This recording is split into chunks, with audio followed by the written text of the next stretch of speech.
我哋係 MediSearch Mobility 電動護理床，操作使用要點。第一，護理床底架 X 型，即是交叉型底架，好處是垂直升降，護理床整體升降時不會向前或後移動。第二，擺放護理床時預留空間，如果貼近牆邊擺放護理床，預留空間，整體升降時就不會刮花牆身或刮花護理床。第三，鎖輪建議必須鎖上4個鎖輪，避免護理床滑動而導致使用者上落床時危險。特別移動護理床後，記着要鎖好腳輪。第四，手控器按鍵，按鍵時不要用手指甲按下，以減少對按鍵的損壞。第五，手控器電線，因為護理床的 X 型，即是交叉型底架，不要把手控器線經由交叉位引出，可能會導致手控器線受損。第六，護欄，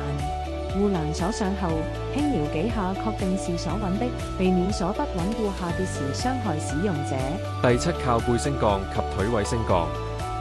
如果想使用者於床上坐起，建議先把腿位升高，之後才升高靠背，讓使用者不會整個人向床尾滑下。若使用者已滑下，腿部較貼近床尾板，應先把靠背及腿位放平，把使用者向床頭方向移近，再按上述操作讓使用者坐起。第八，全床升降，